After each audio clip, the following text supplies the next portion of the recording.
Hello, this is Mr. Gilmore with the 3.6 Part 2 Congruence Application Proofs. In today's lesson, we're actually going to dive into proving that two triangles are in fact congruent.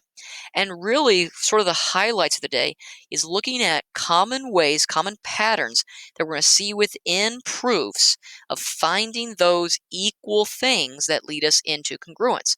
So we're going to be looking at what are some terms, some vocabulary words that we're going to be on the lookout for that actually help us into our adventure of congruence. Let's jump right into our first proof. So in our first proof, the title of each slide is going to kind of give away what to be on the lookout for, especially within congruence proofs. So the title of this slide is a side shared. We like shared sides. We also like shared angles because shared sides and shared angles give us equal things. And because of those equal things, we can then provide another pair of either equal angles or equal sides to jump into congruence. So we're going to prove that triangle ABD is actually congruent to a second triangle in this diagram. Notice that the proof statement is not filled in. We'll fill that in together. Let's go ahead and start with what we're given. We're given that AB is equal to BC. I'm going to go ahead and mark those sides. And that BD bisects AC, which means it's going to cut AC right in half.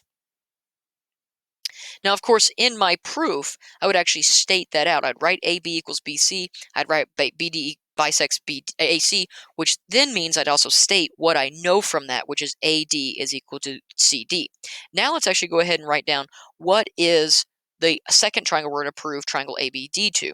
Well, we're going to prove that ABD is actually congruent to triangle CBD, because it turns out B will correspond with itself and D will correspond with itself. So let's go ahead and set up our proof. So step one is our given. AB is equal to BC, and that BD bisects AC. So right out of the gate, I'm going to go ahead and call AD equal to CD. I know that because BD is a bisector. So it really it falls right into the definition of midpoint. Point D would have to be a midpoint because BD is the bisector of our segment there, AC. So by the definition of midpoint, I know AD is equal to CD. That means I have two sides of one triangle equal to two sides of the other. Well, I have a shared side there. Let's use BD to help us find a third pair of equal sides. And we have that third pair of equal sides by our reflexivity property of equality. We love that one. So now we can call the two triangles ABD congruent to triangle CBD, and we know that to be true because we actually have side, side, side now set up. Side, side, side congruence between the two triangles. Let's take a look at another example. Dual midpoint. We like when we have midpoints because midpoints cut things in half. We're going to prove that triangle in this diagram, triangle ABC, is actually going to be congruent to triangle DEC. Okay, DEC. That's what we're going to prove. We're given that C is a dual midpoint of both segments AD and of BE. So let's jump into our proof. So step one, C is midpoint of both AD and BE. So what can I do with that? Well, right off the bat then, I can claim that I have actually two pairs of equal sides.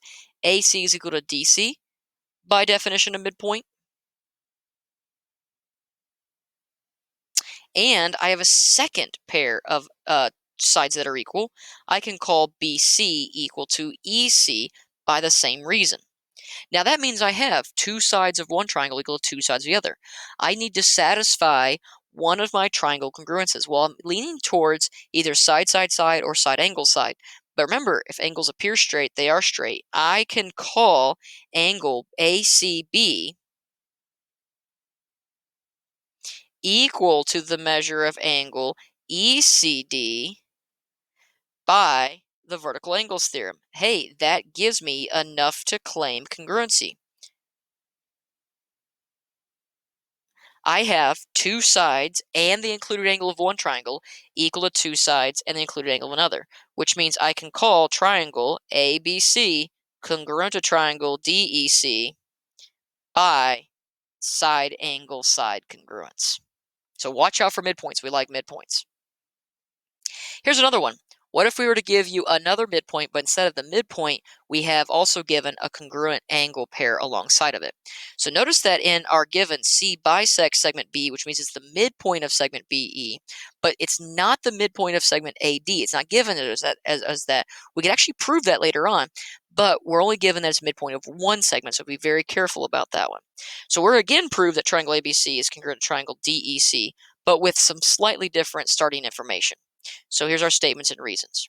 Step 1, C, I'm going to go ahead and just say is midpoint of BE. And we're given that the measure of angle B is equal to the measure of angle E. That's our given. Now I'm going to do some equal hunting.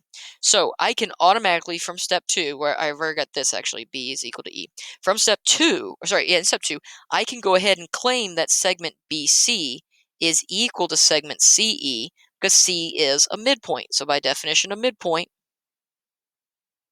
we've got ourselves a second pair of equal things. We've got ourselves a pair of equal sides there. Again, angles that appear straight are straight, which means I can claim that I have a pair of equal vertical angles here. ACB is equal to the measure of angle ECD by the vertical angles theorem, which means last but not least, I actually can call these two triangles congruent. Triangle ABC is congruent to triangle DEC because I have in this time angle side angle congruence. Look at that. Angle side angle congruence.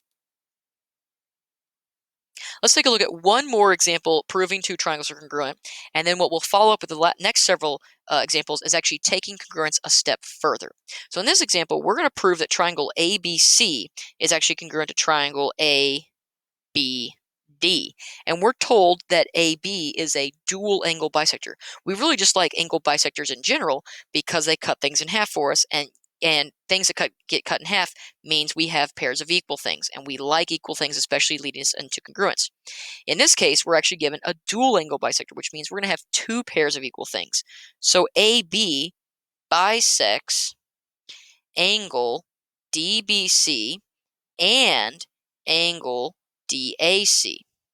That's our given. So what we can say then is actually have two pairs of equal angles. Angle BAD is equal to the measure of angle BAC. That's one pair of equal angles. And again, by the definition this time of angle bisector, we like that, right? Cutting things in half. But at the same time, I can call the measure of angle ABD equal to the measure of angle ABC, which are these two angles here. Same reason, definition of angle bisector. Well, that means I have two angles of one triangle equal to two angles of another. Well, we only have one congruence with that shortcut so far, with angle side angle. Well, I can claim AB is equal to itself. That's reflexivity of equality. So with that common side, I now have enough to declare triangle ABC is in fact congruent to triangle ABD by angle side angle in this case, angle side angle congruence, right? Two angles in the included angle, or two angles in the included side of one triangle are equal to two angles in the included side of another. So now let's take it a step further. Let's actually take it into CPCTC in these last two problems. So we are going to prove, yes, that there will be two congruent triangles. However, we're going to then take it one step further. We've sent the RSVP to Congruence, and he gets a +1. His +1 will be CPCTC, because we're going to either prove a pair of segments are going to be equal to each other, or prove that a pair of angles are actually equal to each other. And how we get to that is through congruence. So let's take a look at this example. We're given in our diagram that AB is equal to BC and that AD is equal to CE. Let's prove that we have an equal pair of sides here, BD and BE. Well, we are going to set up our two column and figure out how to get to that conclusion. Well, the easiest way to get to that conclusion is actually through congruence.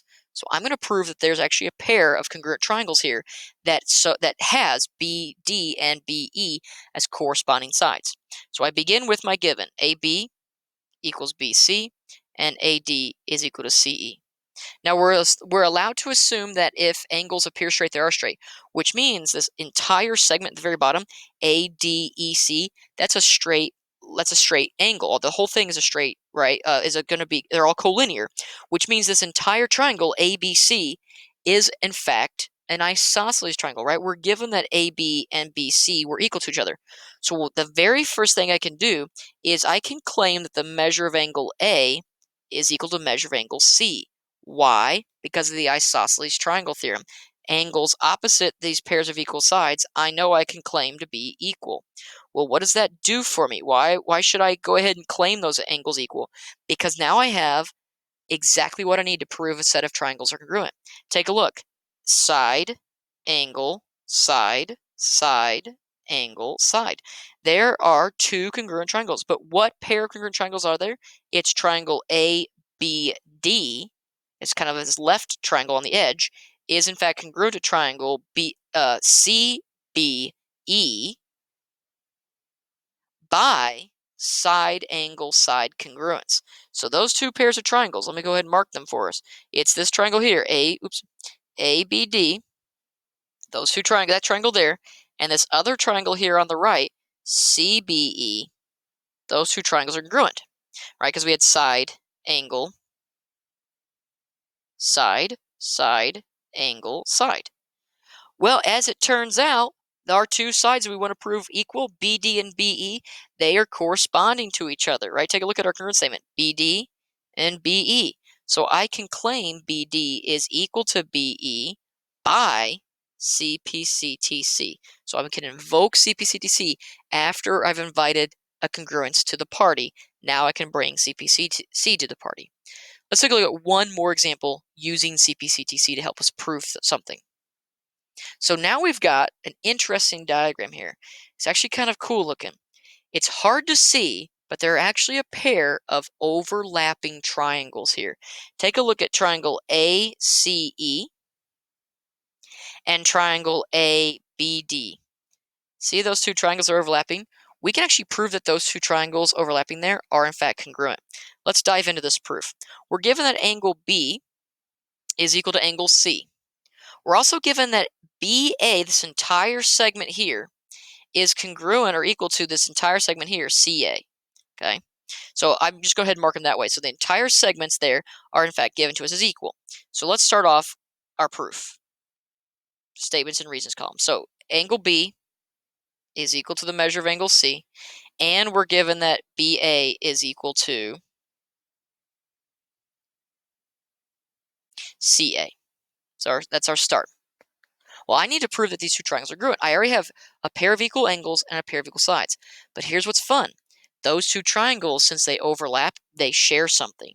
They share angle A, which means I can use reflexivity this time on an angle. We haven't seen that too often, of actually calling an angle equal to itself.